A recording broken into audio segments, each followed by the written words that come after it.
Alors, bonsoir à tous. Euh, Bonsoir. alors, Bézard Hachem, le cours de ce soir, il va être interactif dans la mesure où vous pourrez intervenir à n'importe quel moment. Moi, je me comprends, mais j'aurais besoin de votre retour pour savoir comment dire, si vous êtes avec moi sur la même longueur d'onde. Donc, n'hésitez pas à intervenir, même si c'est un sujet qui est pas éventuellement qui ressemble à ce qu'on va parler et que vous avez des questions, que vous avez besoin d'en parler, vous pouvez le faire avec plaisir. C'est ouvert à tous. Donc Et je voilà. vous invite, je vous invite à Ouais. lever les petites mains. Vous voyez, il y a une petite réaction en bas. Quand vous voulez prendre la parole, vous levez la petite main comme ça. Et au fur et à mesure, comme ça, vous pourrez prendre la parole pour que tout le monde puisse intervenir quand il veut intervenir sans que ça fasse des coupures les uns entre les autres.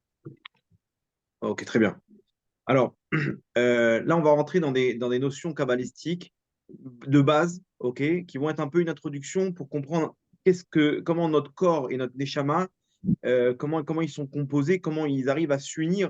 Parce qu'on parle de deux choses complètement extrêmes, qui sont à deux extrémités, à deux antipodes. La neshama, elle vient d'Akadosh Baruch Hu, ce qu'on appelle Chelek Elokam Ima'al.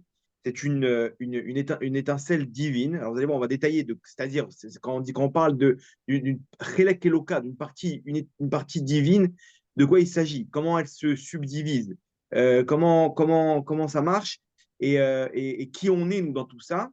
Et à côté de ça, on a le corps. Le corps, excusez-moi le terme, c'est le côté BMA, le côté animal qu'on connaît chez une vache ou chez un chien ou un cheval. C'est le même. C'est-à-dire qu'il a des besoins, il a besoin de manger, de se reproduire, de dormir, de rien faire. Il est relié par des instincts, ok.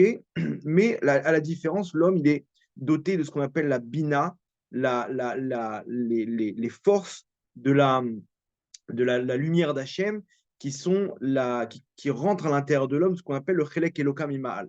Et ça, c'est le pari fou qu'Akadosh Baruch Hu, il a décidé de faire. Lorsqu'il en a parlé avec les anges, ils lui ont dit, ils n'y croyaient pas. Comment tu vas prendre une partie de toi, tu vas la mettre dans un corps qui est matériel, et le but, c'est d'arriver à faire ta volonté, de se rapprocher d'Hachem, Hachem qui est infini dans une vache. Comment c'est possible?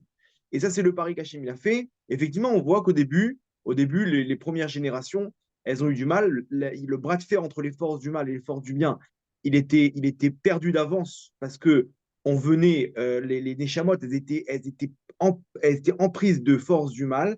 Et donc, on était amené forcément et naturellement à la faute. Et c'est ce qui s'est passé à la génération du déluge, les générations de la tour de Babel et Sodome. C'est pas que c'était des Réchaïm, c'était qu'ils avaient un très très gros Yetzirah. Ils venaient d'arriver sur Terre, ils étaient mêlés. Vous avez une question? Tout va bien. Ok. Ils étaient mêlés dans les forces du mal et ils sont arrivés sur Terre et donc ils avaient une montagne à repousser et c'était très dur. Ils l'ont pas fait et ils sont revenus et la force du mal elle s'est affaiblie et on est aujourd'hui à la fin des temps et on est toujours face à ces mêmes désirs, ces mêmes comment dire yetzarim. En hébreu, c'est des penchants. Que ce soit pour le bien comme pour le mal. Alors, il y a d'autres batailles, on est dans d'autres batailles, mais on est toujours dans la même dualité entre le corps et l'âme. Donc vous allez voir que Akash Baruch Hu, il a fait ce système-là de lumière et de réceptacle, de Keli, on appelle le Keli. Dans chaque euh, entité dans le monde, on a cette notion de lumière et de Keli. Pardon? J'entends pas très bien. Non, non, des fois, c'est qu'il y a des nouveaux qui arrivent. Et comme le micro est Ah, allumé ok. au moment où ils arrivent, ça s'active. Ok, alors, bienvenue au nouveau. Donc, en fait, on a dans toute notion, dans toute entité dans le monde, on a cette notion de corps et de lumière, de réceptacle et de lumière, ou en hébreu, or et keli. Or et keli, c'est ça ce qui compose l'existence de la lumière d'Hachem. Lorsque cette lumière, elle est hors réceptacle, hors keli, c'est pas le but de ce monde-là. C'est-à-dire qu'Hachem, il est pas arrivé encore au but. C'est une lumière, c'est Hachem, c'est une partie d'Hachem. Mais tant qu'elle n'est pas unie dans un corps, dans un réceptacle, cette lumière-là, elle n'a aucune importance. Cette lumière-là d'Akadosh Baruch Hu, elle existait avant le monde. Et pourtant, Akadosh Baruch Hu, il n'avait pas de but, il n'avait pas fixé de but avec cette lumière. C'est que lorsque cette lumière s'est matérialisée que là, la chose, elle prend toute sa valeur. Alors, si on a un Kéli sans lumière, ça aussi, c'est un problème. Ça, c'est un problème. On a un animal, en fait. On a un animal et il est dirigé par ses désirs comme une feuille au gré du vent. Et ça aussi, c'est pas du tout le but d'Hachem. Le but d'Hachem, c'est une union totale entre le corps et la lumière, entre l'âme, la neshama, et le corps qui est le réceptacle de cette lumière. Lorsqu'on arrive à cette union, alors on a tout gagné. Donc là, comprenez une chose. Si quelqu'un il devient, comment dire, une lumière, c'est-à-dire qu'il est enfermé dans une grotte et qu'il étudie du matin au soir et qu'il est complètement déversé dans l'étude de la Torah et les mitzvot, mais qu'il a abandonné sa femme et ses enfants et qu'il ne s'occupe pas de lui et je sais pas, il doit aller chez le dentiste, mais il veut pas perdre de temps. Il veut pas perdre de temps pour lui. Le monde, il est court. Il faut marquer le maximum de points. Et en fait, c'est qu'une lumière. Il a annulé le corps. C'est pas du tout le but. Ça, Kadosh Baruch Hu, il en veut pas. On le voit pour Avraham Avinu. Avraham Avinu, il a pas, Hachem, il a fait de lui la base de tout le Ham Israël. Alors qu'il y avait d'autres sommités à l'époque. Il y avait d'autres personnes qui avaient atteint un degré, un niveau spirituel important. Il y avait Shem, le fils de Noach. Il y avait Ever, son petit-fils. Et on verra que Yaakov, il ira dans leur yeshiva étudier la Torah. Il va apprendre les secrets de la Torah chez Shem et Ever. Alors, pourquoi on n'entend pas parler d'eux? Pourquoi on n'a pas construit, pourquoi Hachem, il n'a pas décidé de construire avec eux le Ham Israël? Parce que ce n'est pas le but. Le but, ce n'est pas des gens qui sont déversés dans la Torah et les mitzvot du matin au soir. Le but, c'est quelqu'un d'équilibré. Et Hachem, tout de suite, il a dit à Abraham, si tu me cherches, alors lech lecha, va vers la terre. C'est cette terre-là, il faut construire. Donc, alors attention, c'est pas que quelqu'un qui est que dans la Torah, il est hors jeu. Ok, c'est quelque chose de génial, mais il lui manque juste d'atterrir, de poser ses pieds sur terre. Et généralement, Kadosh Baruch Hu, il trouve le moyen avec sa femme, ok, avec les éléments de la vie, d'être confronté au monde matériel. Ok, que ce soit une maladie, il doit se retrouver à l'hôpital, il doit aller chez le dentiste, il y a ses enfants, il peut pas éviter ce monde-là. Donc, il est obligé au bout d'un moment de se connecter avec ce monde. À part certaines personnes, comme le Rabbi Shimon Bar Yochai, etc., que pendant des périodes, Hachem il leur a demandé de se connecter à une lumière pour faire descendre cette lumière-là. Mais après, ils sont revenus sur Terre. Après, ils sont revenus sur Terre et ce n'était pas le but. Après 120 ans, on pourra se connecter au paradis, au Gan Eden, et là, on pourra récupérer les fruits de tout cet équilibre entre la lumière et le corps qu'on a eu dans ce monde-là. Entre parenthèses, le Gan Eden aussi, ce n'est pas le but. Parce que en fait, le but, ce qu'on appelle l'infini, le monde futur, c'est le Olam Haba. Le Olam Haba, il faut savoir que c'est un corps, c'est une Neshama dans un corps. C'est-à-dire que le Gan Eden, en fait, c'est un parking de Neshamot, en attendant la venue du Mashiach et le Olam Haba. Lorsqu'on va arriver dans le Olam Haba, on va arriver à la résurrection des morts. C'est-à-dire que la Neshama va revenir dans le corps qui va se réveiller, et on va revenir dans le but de ce monde, qui est une lumière dans un corps, une Neshama dans un corps. C'est-à-dire que même le Gan Eden, c'est temporaire. Les Neshamot, elles sont en attente, en stand-by, jusqu'à la résurrection des morts, à la Triat HaMetim. Donc, vous voyez bien que même le Gan Eden, c'est pas le but. Ça y est, Baruch Hashem, il a atteint le repos éternel. Non, non, non. Il y a le premier jugement qui est celui, est-ce que la Neshama elle va rentrer au Gan Eden ou pas, ou qu'elle va revenir dans ce monde, ou qu'elle va faire un petit tour au Gehinam. Et après, il y a un deuxième jugement. Yom Agadol Ve'anora, le jour de jugement redoutable, qui va nous fixer l'éternité. Il y a des Neshamot qui vont revenir dans ce monde-là. Il y a des Neshamot qui vont rester dans le Gan Eden. C'est quoi la différence? C'est qu'il y a des Neshamot qui n'auront pas travaillé leur corps, qui sont restés Neshama. Celles qui sont restées Neshama, elles ne peuvent pas profiter de leur corps, parce que le corps n'a pas été suffisamment travaillé. C'est-à-dire qu'ils n'ont pas travaillé les désirs du corps, les midotes, les traits de caractère. C'est-à-dire qu'il faut comprendre une chose, c'est que la lumière, elle monte. Mais la lumière, c'est une partie d'Hachem. Hachem, il connaît très bien cette lumière.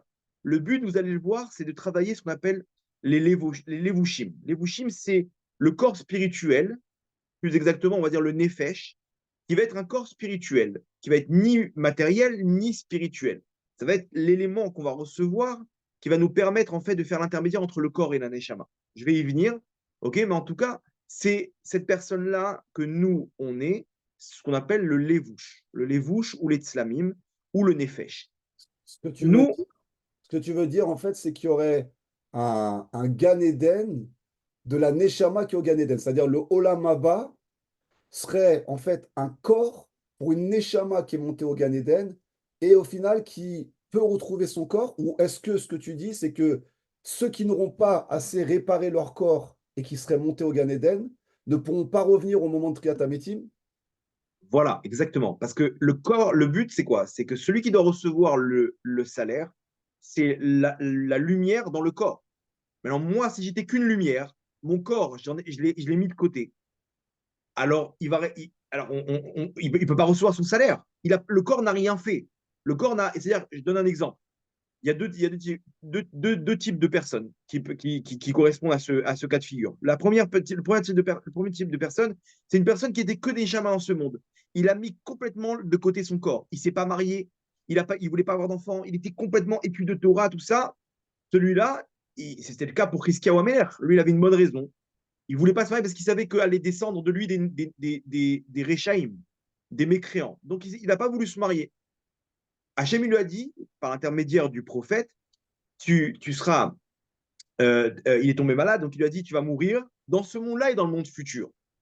Pourquoi? Il lui dit pourquoi, pour quel rapport? Ok, je suis malade, je dois partir de ce monde, mais j'ai quand même fait des mitzvot. Pourquoi je ne peux pas profiter du monde futur? Et parce que tu t'es pas marié. Tu t'es pas marié, t'as pas travaillé ton corps. Tu t'es pas confronté avec une personne qui est opposée dans les midot, dans les traits de caractère. Une femme et un homme, c'est deux êtres complètement différents. Même si, a priori, c'est le coup de foudre, ils s'entendent bien, ils aiment les mêmes chansons, les mêmes groupes de musique, ils kiffent se balader à Deauville. À part ça, à part ça, c'est deux caractères différents. La femme, elle est dirigée par le cœur, l'homme est dirigé par le cerveau.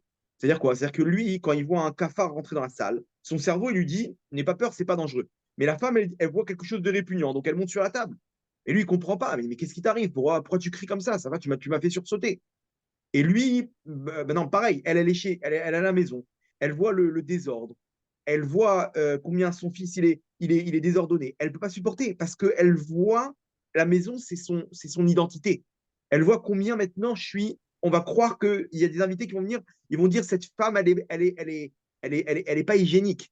Non, lui, il comprend pas, le mari. Il dit, mais ça va, prends pas ça à cœur. Moi, je vois des chaussettes par terre. Je ne vais pas penser que c'est à cause d'elle. Je pensais que c'est le petit qui est. Donc, c'est très dur de s'entendre. Ça prend du temps avant de se mettre en place. Quelqu'un qui ne s'est pas marié, il se dit c'est bon, moi je ne me suis jamais énervé de ma vie. Mais parce que c'est normal, tu t'es pas marié. Il y a personne qui t'a poussé à bout.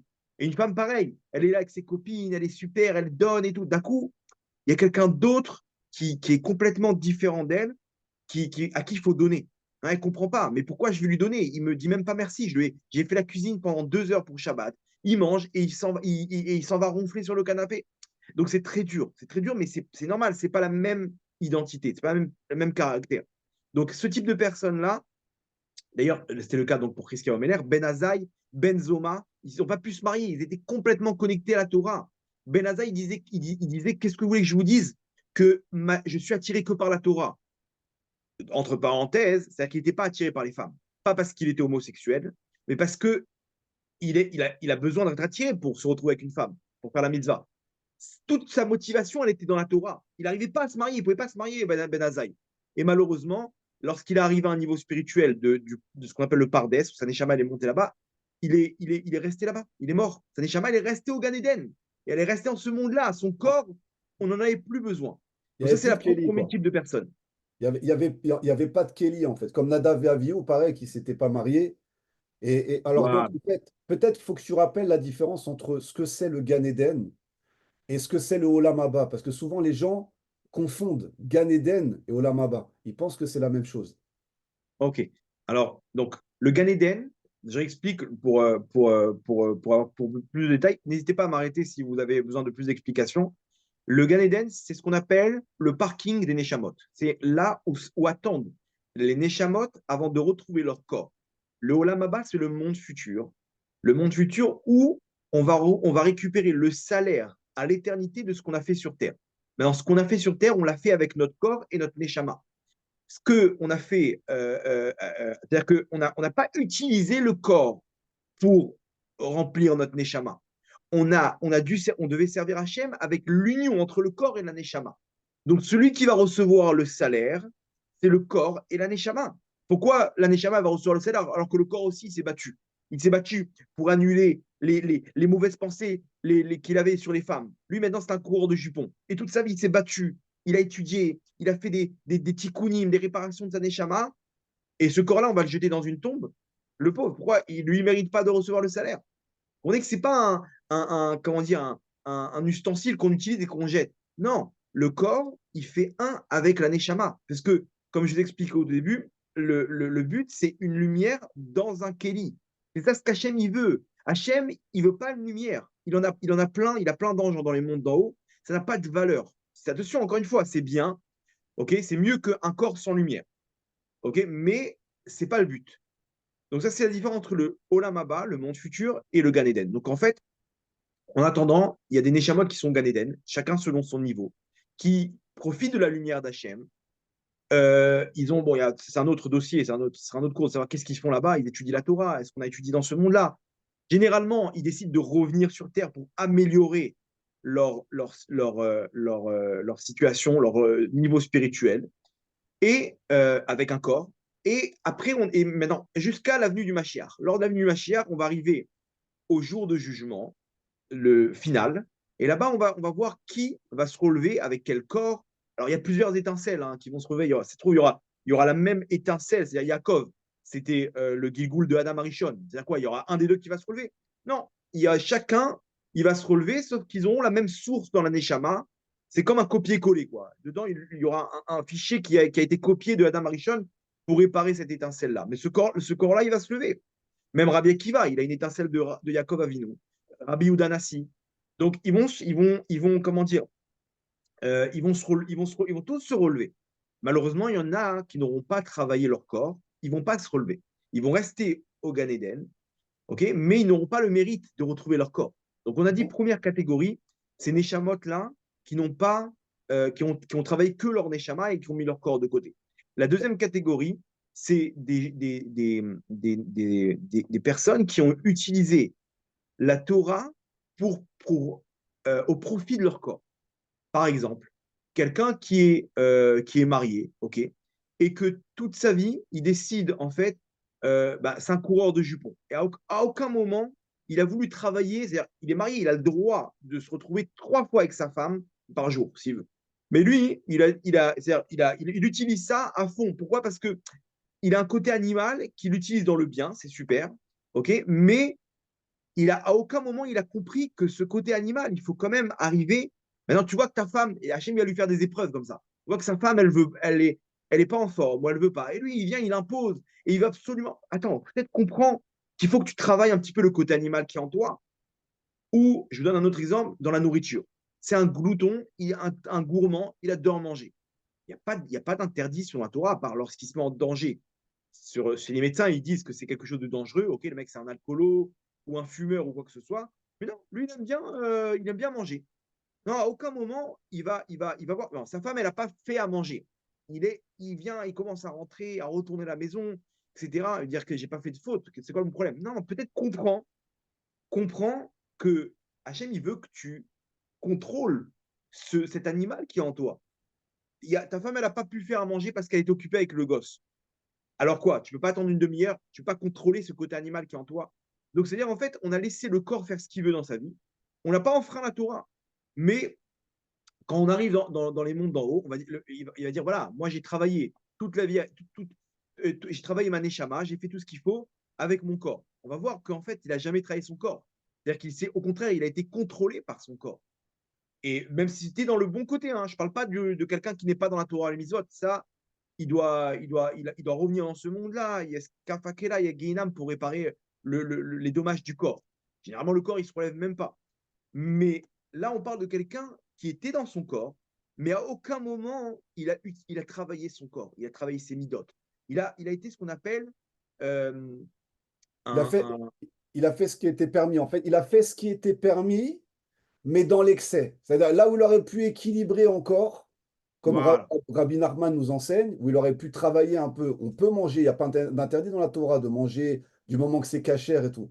Mais si tu manges trop au final, il n'y a pas un interdit de trop manger, mais au final, il n'a pas travaillé les pulsions de son corps, même dans le permis, en gros. C'est ça que tu veux dire. voilà, Tu exactement.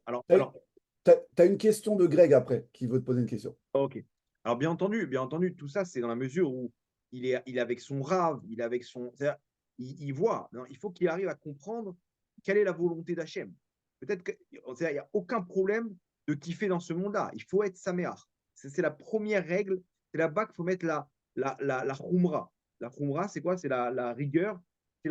L'élément principal, c'est la simcha. Parce que même si quelqu'un il fait attention à son corps, hein, mais il n'est pas heureux, on n'a rien gagné parce qu'il va se connecter aux forces du mal par la tristesse.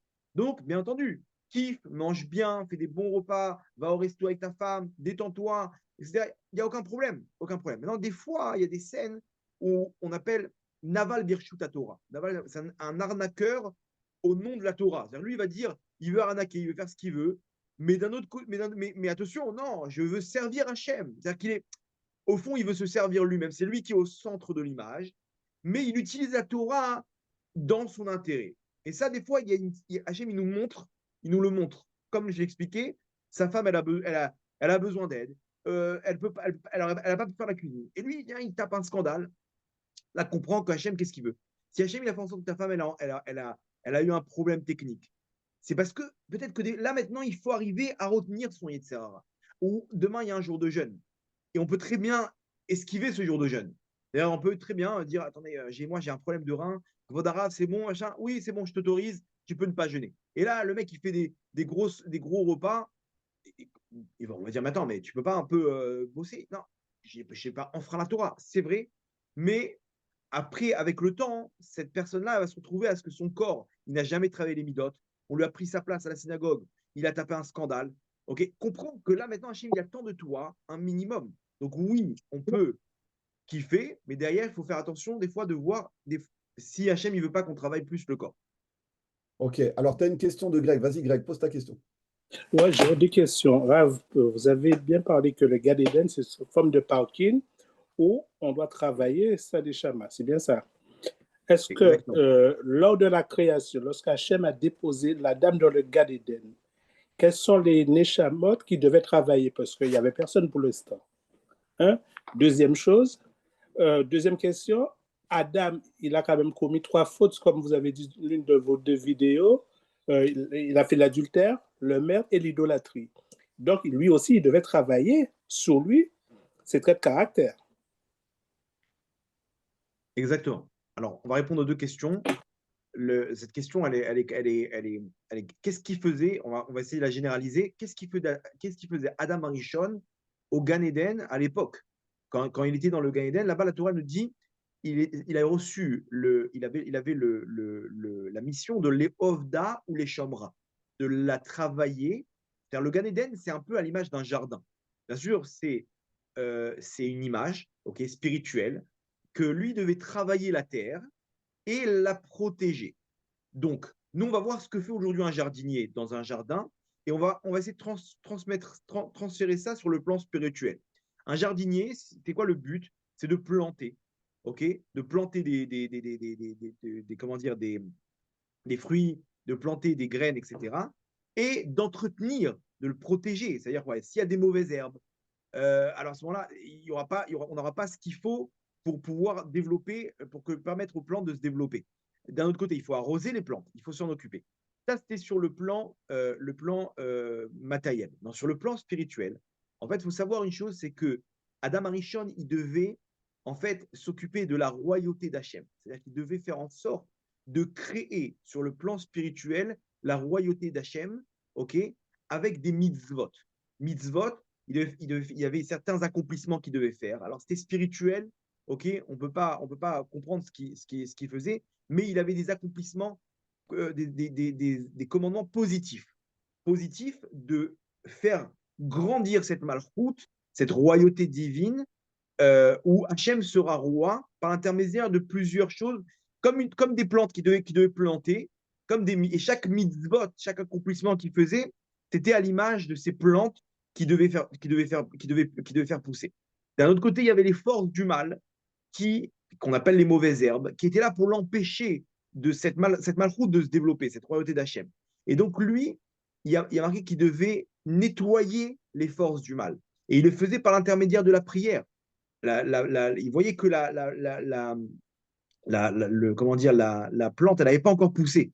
Elle était devant la sortie de la terre. Elle était à la sortie, elle devait sortir. Et il a compris, il dit, mais comment ça marche? Il a commencé à prier Hachem, aide cette plante. Et il a vu que la pluie, elle est tombée. Il a vu que la pluie, elle est tombée, donc il a continué à prier. Et là-bas, quand il a prié, en fait, il a nettoyé le Gan Eden des forces du mal. La prière, elle a permis à tuer, à neutraliser, à éliminer les forces du mal. Donc en fait, lui, il a fait une action spirituelle, ok, sur le plan positif et sur le plan négatif, dans la mesure où il a nettoyé les forces du mal. Et bien entendu, tout ça, c'est la mission finale qu'il devait faire, c'est de ne pas manger du fruit interdit. C'est-à-dire que derrière, il avait un retour de ses actions. Ok, comme nous, quelqu'un qui donne de la tzedaka, il reçoit une lumière dans sa neshama, dans son âme. Là, on lui dit attention, il y a un fruit que tu ne dois pas toucher.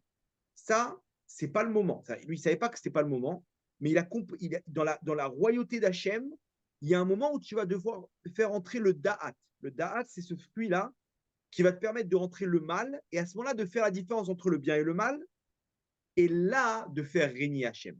Lorsque je fais régner Hachem en présence du mal, il y a beaucoup plus de valeur que lorsque je suis que dans le bien. C'est pour ça qu'Hachem, il n'a pas donné aux anges de le faire régner sur terre. Il a donné ça à l'homme avec un libre arbitre. L'homme, on lui a dit, attention, ce fruit-là, tu ne dois pas y toucher. Alors lui, il comprend Adam Arishon, il dit, mais non, mais c'est dommage.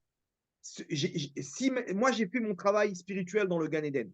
Mais là, il me reste la mission finale, qui est de faire rentrer ce qu'on appelle le mal, ok, pour pouvoir le réparer et donc faire d'Hachem un roi sur terre. Et Adam Arishon, il a jugé bon d'enfreindre cet ordre que lui a ordonné Hachem et de faire entrer le mal en lui, de manger le fruit interdit. Le problème, c'est qu'il avait raison. Le problème, c'est qu'il a fait ça avant son temps. Et donc, il y a 3 fautes qui ont été faites à ce moment-là. Il a fait l'idolâtrie. Veitem kelokim. Vous serez comme des divinités. Quand tu fais rentrer le mal, alors tu comprends qu'est-ce qui est bien, qu'est-ce qui est mal, comme Hachem qui a créé ce monde-là, il a donné un mode d'emploi. Première chose, l'idolâtrie. Deuxième faute qu'il a fait, c'était le meurtre. Parce qu'Hachem a dit attention, lorsque tu vas rentrer le mal, tu vas rentrer aussi la mort. Le mal, il va te faire fauter. Et pour monter dans le monde futur, tu vas passer du monde matériel, tu devras passer par cet élément qui est la mort. Troisième faute, c'était l'adultère. Selon les sages de la Kabbale, le fruit interdit, c'était sa femme. Il devait s'unir avec sa femme pour faire descendre l'abondance dans les mondes inférieurs. Ok, dans la Kabbale, chaque abondance qui descend dans ce monde-là, c'est à l'image d'une union entre un homme et une femme, entre 2 mondes qui s'unissent et qui font descendre une abondance dans le monde inférieur. Donc lui, il a compris que maintenant, on peut faire descendre cette abondance. Et donc, il s'est uni avec sa femme. Il a fait descendre cette lumière. Le problème, c'est que les forces du mal étaient trop fortes. C'était pendant la semaine. C'est encore le moment où dominent les forces du mal. Et donc, ils ont récupéré cette abondance. Les étincelles spirituelles, ils les ont récupérées dans le mal. Et on a pu donner naissance avec plus de force au mal. S'il avait attendu Shabbat, alors à ce moment-là, il aurait pu faire cet accomplissement, il aurait pu manger le fruit interdit de la bonne manière et il aurait réparé les mondes. Il aurait fait régner Hachem sur terre à ce moment-là. Donc c'était juste une question de timing. Donc C'était la le première. Abba, excuse-moi, mais le Abba et Ima des Yehudim, c'est à chaque fois ces unions-là, en fait. On reproduit quand Exactement. on a les cavanotes sur le Abba et Ima, c'est cette union-là, en fait, qui va faire descendre un flux lumineux dans la tfila, la kavana qu'on va avoir au final. Voilà, exactement. Tout le Alors, temps, on a des unions entre plusieurs mondes. Alors, des fois, c'est Abba Veima, des fois, c'est Israël, Saba ou Dvuna, des fois, c'est Za, Venouk, Arir, etc. Bref, il y a plusieurs éléments dans les mondes supérieurs pour nous dire d'où est-ce qu'il vient le Zivug, l'union entre les mondes qui s'appellent féminin et masculin. Et donc, voilà, ça, c'est là pour la première question. Greg, juste rappelle-moi la deuxième question. Oui, mais la deuxième question, ça reflète les trois fautes qu'il a fait justement à Adam Arishon, l'idolâtrie, le meurtre et comment dirais-je, sur la semence émise. Alors ça, c'est un autre dossier, la semence en vin. Ah, Il y d'accord. avait, donc il y a les trois meurtres, Mm. le meurtre, la vodazara, l'idolâtrie Mm. et l'adultère. Sur Et cette la faute-là, deuxième. on a Mm. les trois fautes en même temps lorsqu'il il a décidé de manger avant l'heure le fruit interdit. En fait, il était appelé interdit dans la mesure où il était avant l'heure. Mais derrière, Mm. c'était le but. Le da'at, la connaissance, le fruit de la connaissance qu'on l'appelle, c'est le but. C'est la connaissance de quoi? Du mal, du mal. Au début, ils étaient dénudés, Adam et Chava. Pourquoi? Parce qu'ils n'avaient pas cette notion de mal. Comme des enfants, un frère et une sœur, qui ont 3 ans, ils sont dans le même bain, ils prennent la douche. Ils n'ont pas de notion de. Ils ont le cœur pur, ils n'ont pas de notion de mal qu'ils sont dénudés. Par contre, dès qu'ils grandissent et qu'ils arrivent à ce da'at, cette connaissance, là d'un coup, non, ils ont cette pudeur, et là, ils peuvent plus se retrouver à prendre une douche ensemble. Il y a une certaine pudeur qui s'installe parce qu'ils ont la connaissance de ce qui est interdit. C'est ce qu'il a voulu faire, Adam. Il a rentré cette connaissance pour arriver à faire régner Hachem sur terre. Et le problème, c'est que c'était une bonne idée, mais c'était avant l'heure. Alors, tu as deux autres questions. Tu as la question de Korava. Vas-y, Korava, on t'écoute. Non, moi, c'est pas une question, mais c'est vraiment, il y a une réflexion qui m'a vraiment étonnée et ça correspond à tout ce que vous dites ce soir. C'est dans la paracha Vaïri, le Perek Memret Pasuk Vav. Il y a en fait, au moment où Yosef il présente ses enfants à Yaakov, mais pour Yosef, il les présente à l'envers. Le cadet d'abord, le Béror, mais pour Yitzhak, pour Israël, pour Yaakov, en fait, ils sont dans le bon sens. Et en fait, dans Ephraïm, on peut aussi lire Pri, Péri, M, le fruit de la mer. Et Ménaché, ça peut aussi se dire Neshama. Et donc, je me suis dit, mais tout le tikkun de l'arbre de la connaissance du bien et du mal, tout le tikkun est fait par là, rien que dans cette phrase. Très bien, Nahon. C'est une très bonne remarque. C'est une très bonne remarque. On verra que toute l'humanité, en fait, elle est reliée au tikkun du fruit interdit. Un jour, dans Adam Arishon, la Neshama de Adam Arishon, elle s'est dévoilée à Rabbi Shimon Bar Yochai et il lui a dit, je t'en supplie, ne dévoile pas dans tes secrets la faute qui a été faite dans le fruit interdit. C'est-à-dire que nous, on ne sait pas c'est quoi la faute, mais on sait ce qu'on répare. C'est-à-dire qu'on voit depuis des millénaires ce qu'on est en train de faire. Et chacun, actuellement, ce qu'il fait, c'est un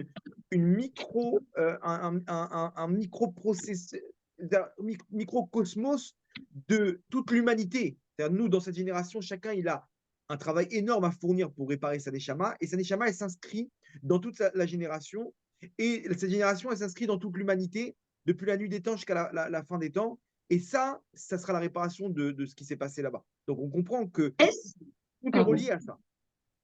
Est-ce que je peux encore rajouter une chose, Eliaou? Ah, vas-y, bien sûr.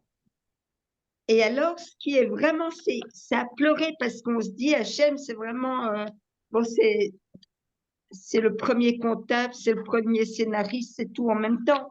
Mais ce qui est fou encore, c'est que il y a le Pérec, même tête, il y a le Pérec, même tête, et puis alors, quand on lit le Télim, même tête, c'est fou parce que il y a la phrase Veiri, Od la Netzar, lo irait Acharat avec un point d'interrogation. Ça veut dire, et vivra-t-il encore éternellement sans voir la tombe?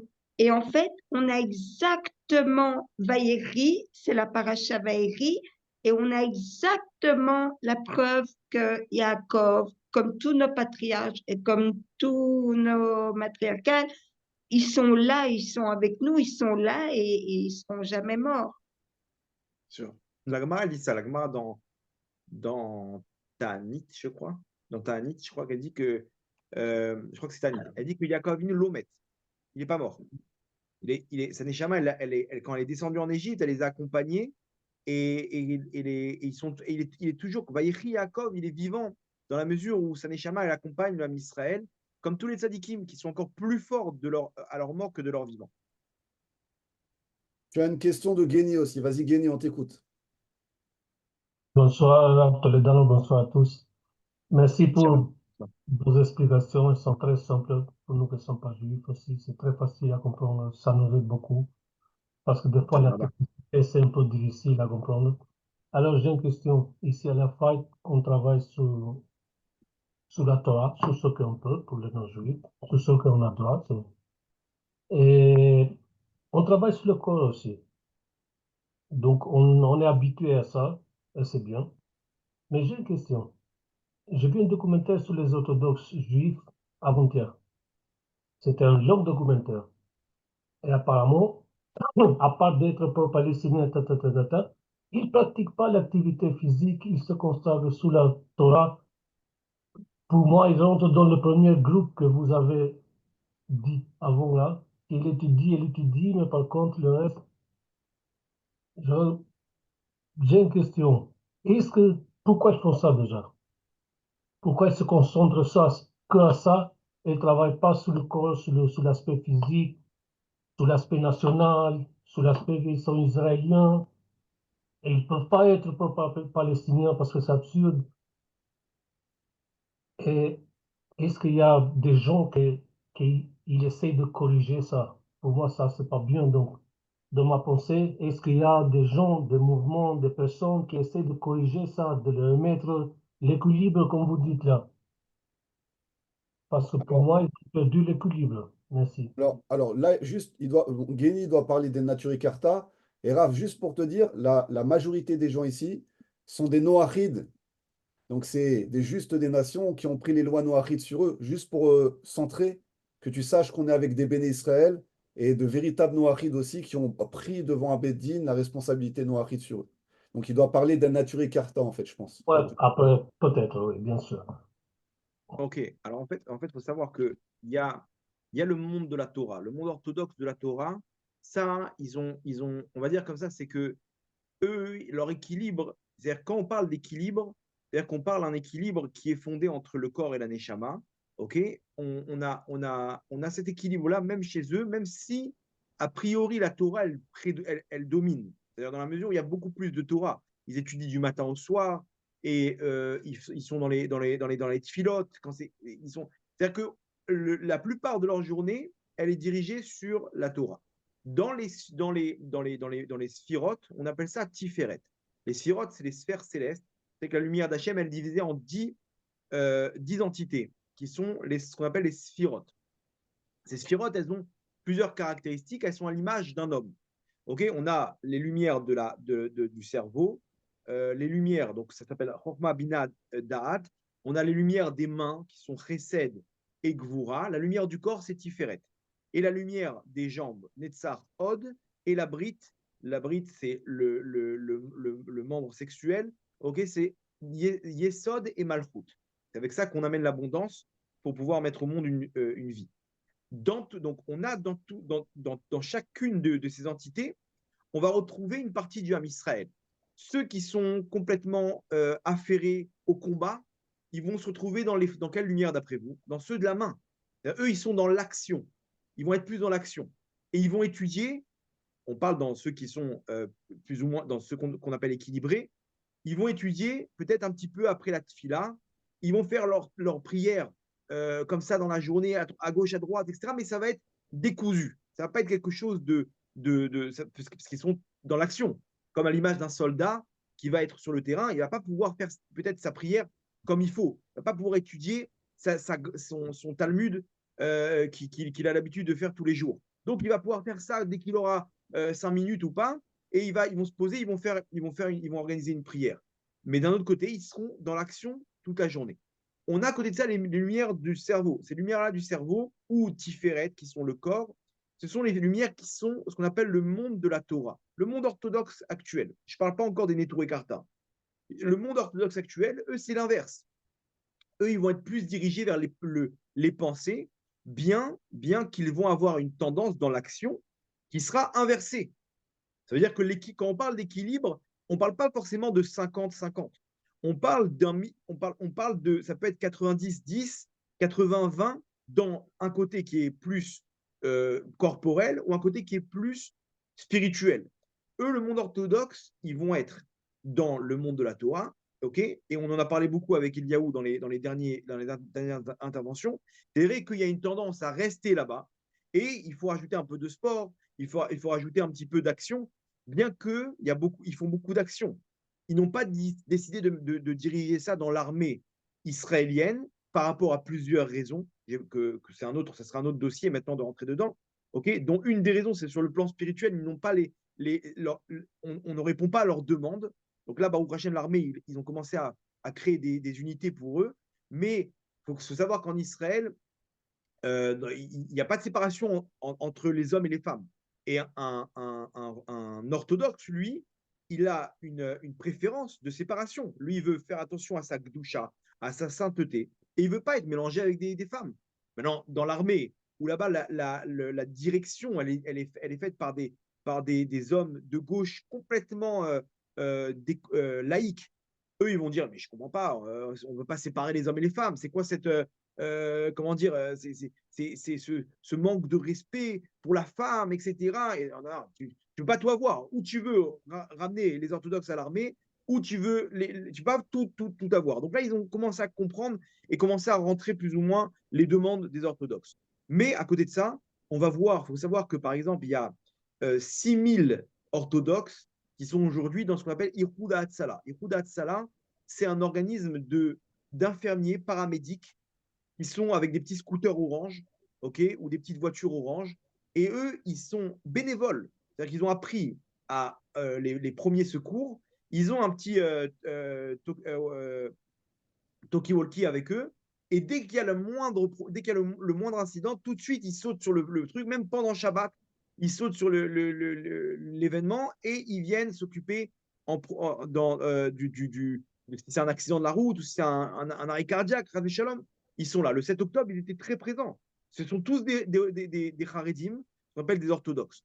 À Magen David Adom aussi, ils sont bénévoles, où ils travaillent là-bas. Il y a tous les organismes aujourd'hui de bienfaisance, de charité, c'est des orthodoxes, ok, qui ont mis en place de rapprochement de nos frères laïcs, ok, comme Ida Brout, comme des organismes qui vont s'occuper d'organiser des rassemblements, des cours chez les gens pour les rapprocher, leur apprendre c'est quoi la pureté familiale, leur apprendre c'est quoi les règles de Shabbat.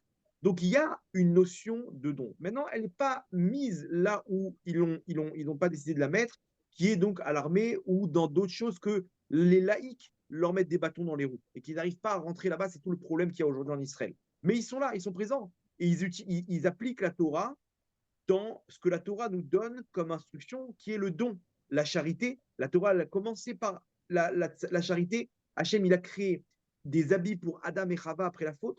Et la Torah, elle se termine par aussi un don qui est que Hachem, il a enterré Moshe Rabbeinu, Moïse, pour nous dire que toute la Torah, c'est un don. Donc, si un orthodoxe qui étudie la Torah, il ne donne pas un peu de son temps et son énergie et son argent, alors à ce moment-là, il est hors jeu, il est à côté de ses ponts.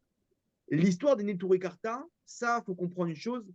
Eux, ils partent du principe que, justement, les laïcs qui dirigent, ok, c'est un problème et qu'il faut combattre. Il faut les combattre. Ok?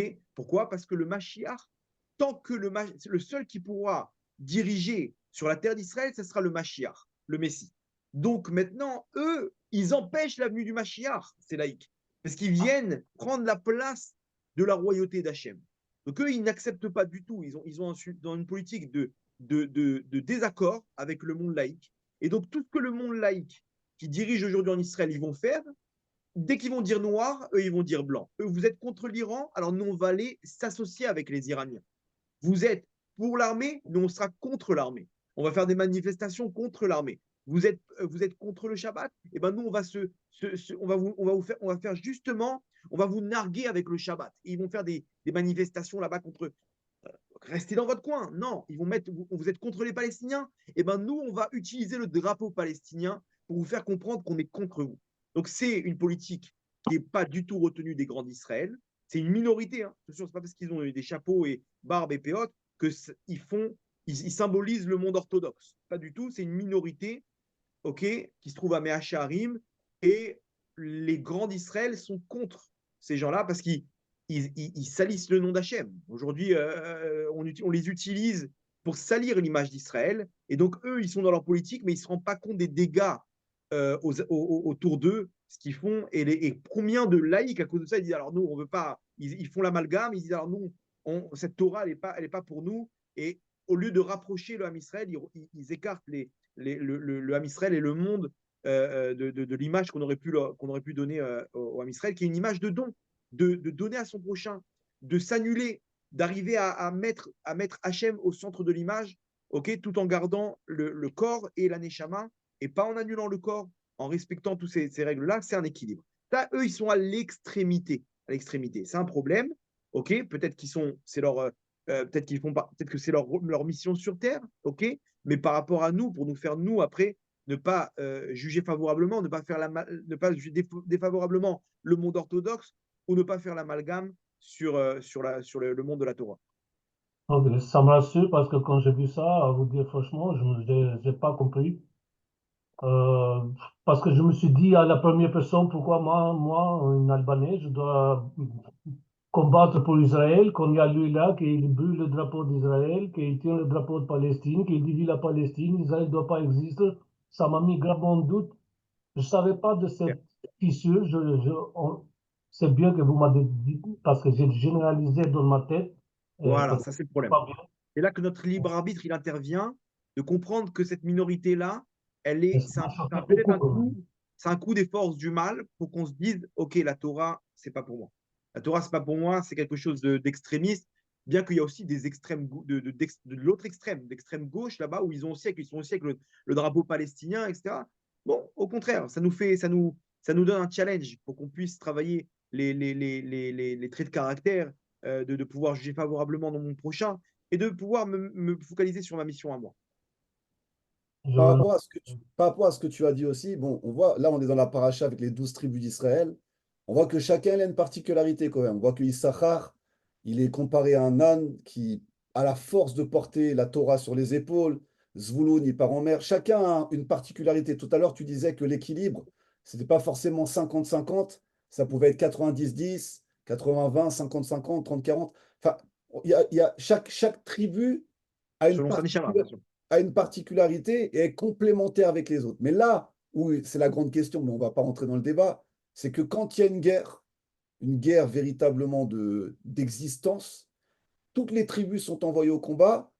Et ce qui est étonnant, et on le voit, on l'a vu dans la paracha, parce qu'on l'étudie un petit peu aussi avec les gens qui sont ici, on a vu qu'au final, Lévi, lui, il est guerrier par essence. Il est séparé de Shimon, parce que Shimon et Lévi, quand tu les mets deux ensemble, c'est des maîtres d'armes qui utilisent les armes. On l'a vu avec Shrem et on l'a vu aussi avec Yosef. Tous les deux, ils se sont mis d'accord pour tuer Yosef. Donc, ils ont une force en plus, les Lévi'im, de combat. C'est en fait la particularité de chacun, et tu as raison de le ramener, parce que tu vois, la preuve que les gens globalisent. Ils peuvent penser que les Neturei Karta, c'est tout le monde orthodoxe. Non, dans le monde orthodoxe, tu as plein de courants différents, avec des visions différentes, avec des façons d'être différentes. Et il y a une espèce de complémentarité dans le Ham Israël des 12 tribus. Et d'ailleurs, c'est la condition sine qua non pour qu'il puisse y avoir la Géoula. C'est que les 12 tribus d'Israël, malgré leurs différences, puissent s'entendre et ne faire plus qu'un. Et c'est ce qui amènera la Géoula. Et bon, ça déjà, c'est important. Maintenant, j'ai une question à te poser pour revenir à ce que tu as dit au début par rapport justement au garage des âmes et Triatamétim. La question que je me suis toujours posée, je ne sais pas si tu auras la réponse, mais avec quel corps on revient? Imaginons qu'on revienne à Triatamétim et que notre âme, elle ait traversé une centaine de corps différents, d'accord? Qu'on est venu réparer à chaque fois plusieurs niveaux de l'âme, le nefesh, et ainsi de suite, et qu'on a eu à chaque fois des corps différents. La question que je me pose, c'est quel corps va être sélectionné pour revenir? C'est-à-dire, au final, quel corps serait choisi au final pour lui avoir la possibilité de se relever à Triatamétim? C'est une bonne question. Il y a plusieurs avis. Mais en fait, il faut savoir une chose. Comment ça marche? En fait, les gens, ils font par exemple l'Askara, l'anniversaire de la mort d'un de leurs proches, et ils font un cours de Torah pour l'occasion, et ils font des brachot, alors que peut-être que cette Neshama, elle est plus dans le Gan Eden, elle est revenue, et c'est le petit bébé maintenant qui vient de naître. Donc, pour qui on est en train d'élever maintenant dans les mondes supérieurs, alors que peut-être que sa Neshama, elle est redescendue dans le prochain qui est né de la famille. C'est une question. Qu'est-ce qui se passe? Comment ça marche? En fait, il faut savoir que de base, Adam Arishon, toutes les Neshamot, elles étaient en lui.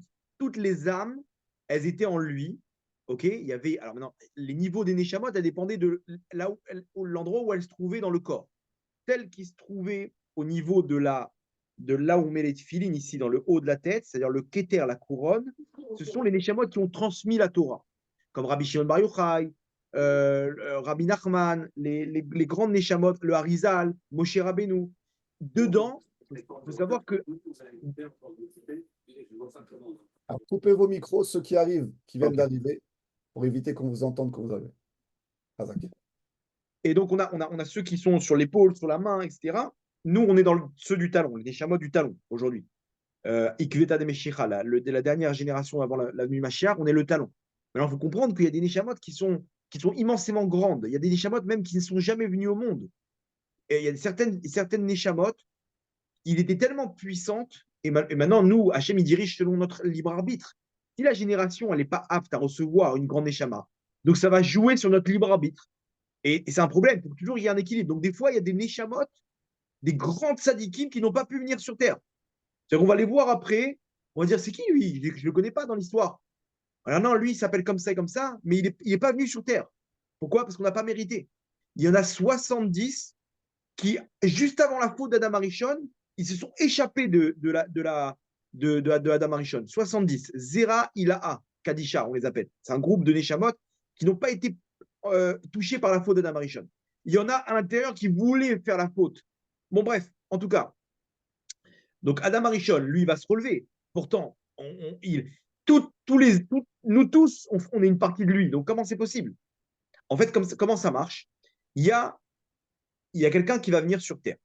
Il va venir avec 100% de son âme. Il a une nouvelle Neshama, toute neuve, ok? Il arrive sur Terre. Et là-bas, il va se battre pour réparer sa Neshama, ok? Parce que c'est Neshama de la faute de Adam Arishon originelle. Il va se battre il a 100% de Neshama à réparer. Le Harizal nous dit qu'il n'y en a que 2 qui ont fait un one-shot en une fois. C'est David Ameller et Daniel. Les 2, ils ont réussi en un coup de réparer 100% de leur Neshama. Maintenant, disons que cette personne-là, elle a réparé 60%. Les 40% qui n'a pas réussi à réparer, qu'est-ce qui va se passer? Son corps, il va le laisser dans la tombe. Les 60% de réparation, ils vont être dans le Gan Eden. Les 40 qui n'ont pas été réparés, ok, Hachem va les prendre et va former une nouvelle Neshama. Donc nous, à l'intérieur de nous, on a une salade. Hein. On est un mélange de tous les restes, de toutes les Neshamot qui restent. Et donc, comme à l'image d'un nouveau dossier, je vais faire un copier-coller d'un fichier, je vais le mettre dans un nouveau dossier.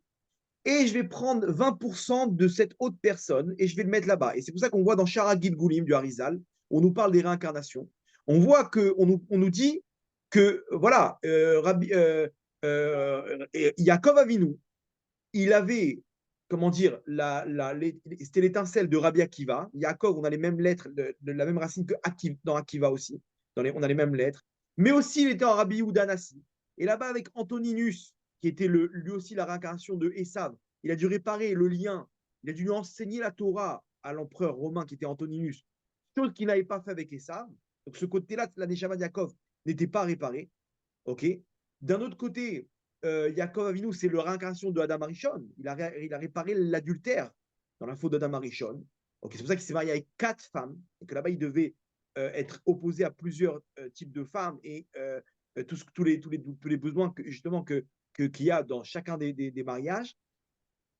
Et donc, en fait, Hachem, il va prendre ces 40% qui restent, il va prendre 20% par-ci, 10% par-là, ça s'appelle des étincelles. Et il va composer un nouveau dossier. Le nouveau dossier, il est présent et il va naître sur Terre, et il va réparer.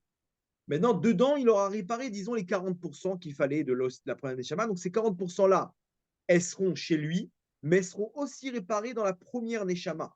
Et donc, la première Neshama, elle a validé, ok, donc le tikkun grâce à cette personne-là.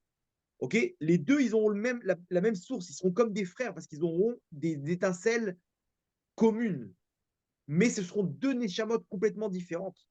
Et les deux, ils vont se relever au moment du monde futur. Ce sera un genre de famille. Ce sera une genre de famille de Neshamot.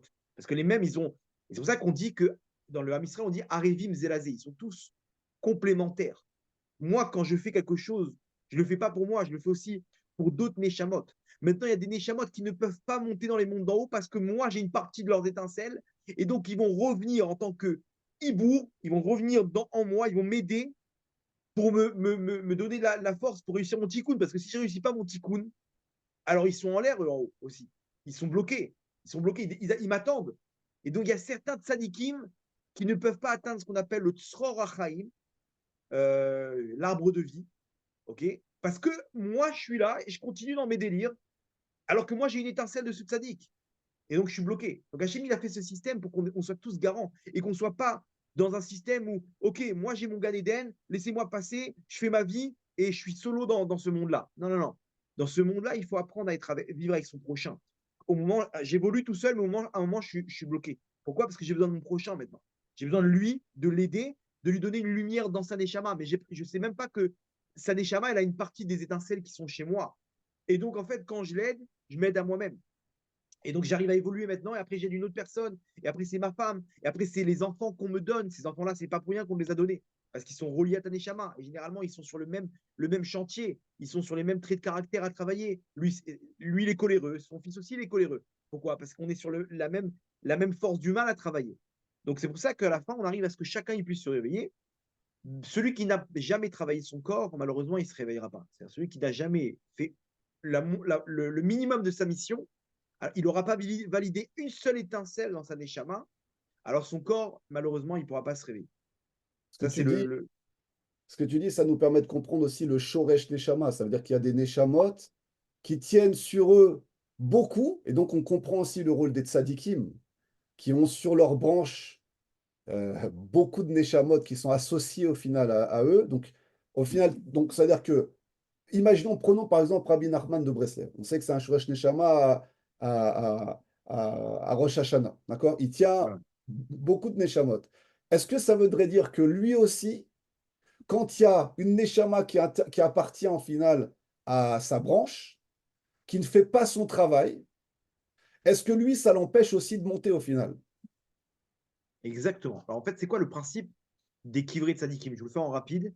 Les tombes. Quand on va sur la tombe d'un tzadik, en fait, il faut savoir une chose. Quoi? On va sur la tombe d'un tzadik. On fait une prière et lui, il nous exauce, enfin, grâce, il intervient auprès d'Hachem et il vient avec son, comment dire, il vient avec sa Torah, ses mitzvot, tout le travail qu'il a fourni en ce monde-là. Il est VIP, donc il lui demande à Hachem, je t'en prie. Mais attends, mais il y a un problème. Comment ça se passe? Moi, j'ai fait des fautes. Et à cause de ça, je dois payer. Donc, c'est pour ça que j'attends une délivrance. Je suis dans une souffrance quelconque, une épreuve quelconque. On va prendre l'exemple de quelqu'un qui attend pour avoir des enfants. OK? Ça fait 3 ans qu'il attend pour avoir des enfants. Pourquoi? Parce que lui, il a fauté dans la faute de semence en vain. Et donc, maintenant, mesure pour mesure, maintenant que tu veux amener des enfants, eh ben, la souffrance de ne pas avoir d'enfants, ça va réparer les enfants que tu as amenés en vain. OK? Et donc, ça va prendre, Hachem, il a fixé, ça va prendre 3 ans pour avoir son fils. Très bien. Lui, il va à Rosh Hashanah sur la tombe de Rabbi Nachman. Et dans l'année, sa femme, elle tombe enceinte, elle a un enfant. Qu'est-ce qui s'est passé là? Qu'est-ce qui s'est passé? En fait, il faut savoir une chose, c'est que Rabbi Nachman, lui, ok, j'ai vu, il y en a qui a écrit j'ai gagné et je gagnerai. Il dit Nitzarti vanatseach. C'est-à-dire que j'ai gagné dans ce monde-là par rapport à tout le travail que j'ai fourni, le tikkun de ma génération. Et ce que j'ai fait, ça va pouvoir me permettre de gagner aussi dans les Hati de Lavo dans le monde futur. C'est-à-dire que même dans notre génération, il va gagner. Dans quelle mesure? Que lui, Rabbi Nachman, il va devant Hachem et il dit regarde, lui, il a fait des efforts pour venir jusqu'à moi.